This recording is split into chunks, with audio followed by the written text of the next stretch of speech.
So how much wood would a sawmill cut if a sawmill could cut wood? Well, we're going to see. This clip is all about turning these pine logs into planks, later to become tongue and groove flooring for a house. So first step, got to get them on the sawmill and let the cutting get going. I used a skid steer to get the log close. We just had to get it onto those hydraulic lift arms. Once it was on the arms, we can take advantage of some physics here and some strong high school boys. Get the log onto the bandsaw mill itself. Once the log is locked down onto the mill, the first step is to do a slabbing cut off the top of the log. This piece is going to be rounded. It's got bark on that round outside face, so it's not good for anything as far as planks go. It's good for firewood. And what we want to do is stay ahead of the sawmill operator, take these planks off the back end so that as we slide them off, he can reverse as quickly as possible and set up for the next cut.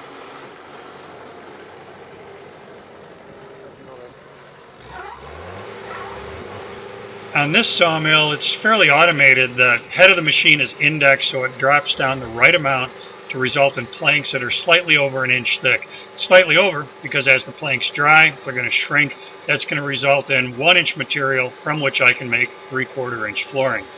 Notice that there's a small blade, a little scoring blade leading the cut.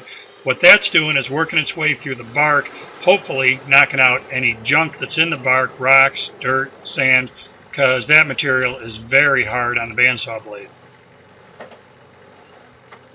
With one face cut, the next step is to roll the log. It's mostly automated. Every once in a while it takes a little bit of help from Armstrong here to finish it up. What that'll do is roll the log, lock it against the dogs, so that basically the same cuts can be made now off the adjacent face. First a slabbing cut, followed by a 1-inch thick plank.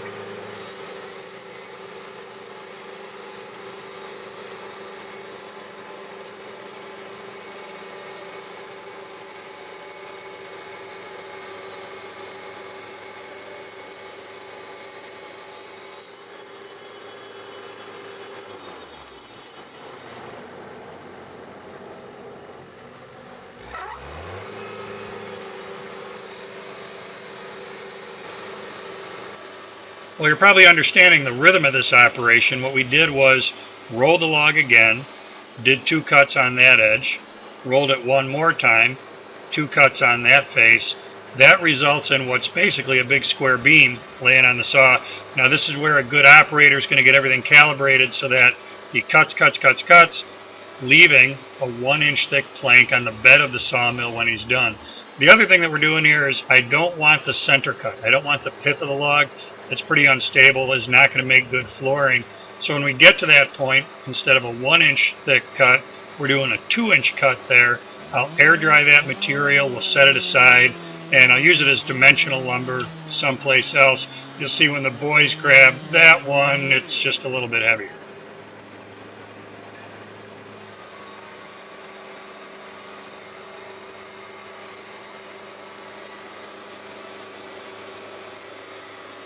The net result of our slightly less than 8-hour day is a pile of pine, about 4,500 board feet.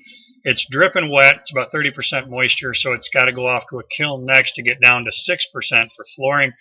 Between paying the boys who help and paying the sawyer, I'm in at about 20 cents a board foot right now. Tim, who ran the mill, did a great job, and I would do this again in a heartbeat.